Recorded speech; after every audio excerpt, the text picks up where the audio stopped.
আজকে করব কর্তি মাছ, বেগুন দিয়ে, ফুলকপি, আলু দিয়ে। আর এটা হচ্ছে বাঁধাকপি। ডাল সিদ্ধ বসিয়েছি। আর হচ্ছে ফুলকপি আলু ভাজা। ভাজাটা আগে দিয়ে দেবো।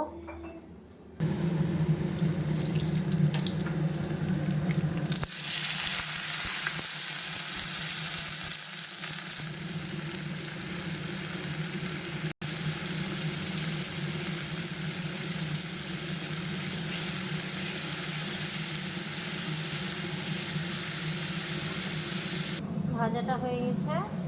এই তেলে আমি একটু ডালটা এবার ছুঁকে দেবো।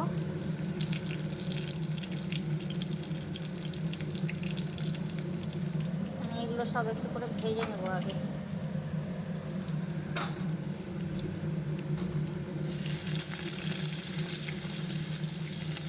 পেঁয়াজটা ভাজা হয়ে গেছে, টমেটো দিয়ে দিলাম।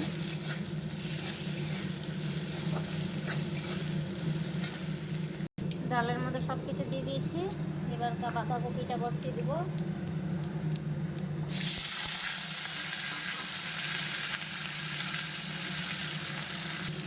আলুটা আগে ভেজে নেব, লবণ দিলাম। আর আলু ভাজাটা হয়ে গেছে। এবার মশলাগুলো সব দিয়ে দেবো। আদা, জিরা গুঁড়া, হলুদ,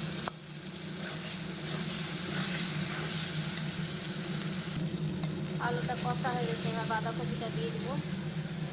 এই টমেটো আছে।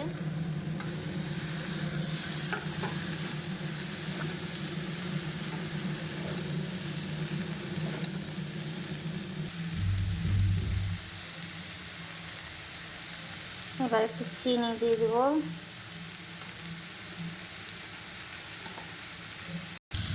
একটু গরম মশলার গুঁড়া। এবার একটু ঘি দিয়ে দেবো।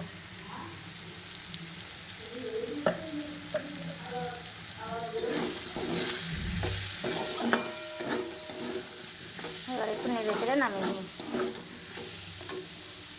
তেল বসিয়ে দিয়েছি, এবার মাছটা দিব। তেল গরম হয়ে গেছে।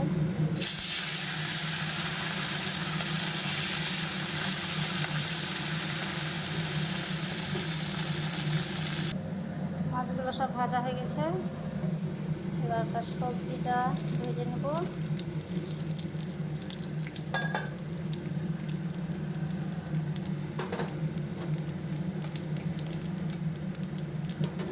সবজিগুলো অল্প আছে, ওই জন্য আজকে একসাথেই ভাজলাম।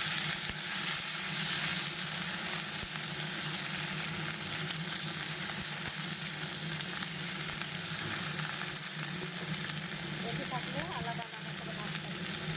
মশলাগুলো সব এর মধ্যে দিয়ে দিয়েছি। একটু জল দিয়ে দেবো।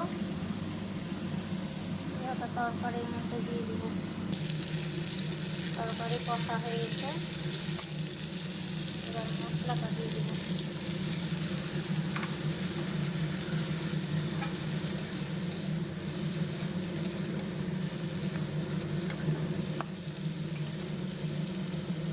এবার দিয়ে দেবো জল। কষানো হয়ে গেছে।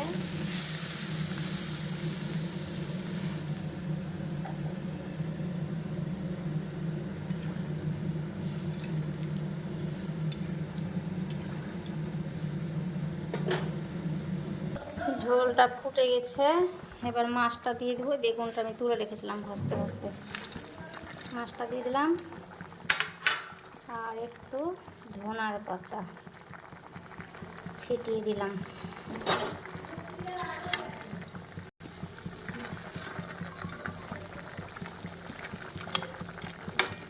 এবার তো আমি থালটা সাজিয়ে ফেলি।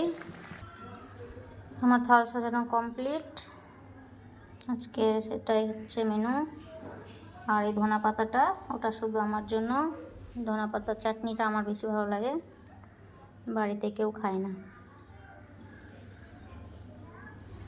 তার জন্য বাটিতে দিয়ে দিলাম সাজিয়ে।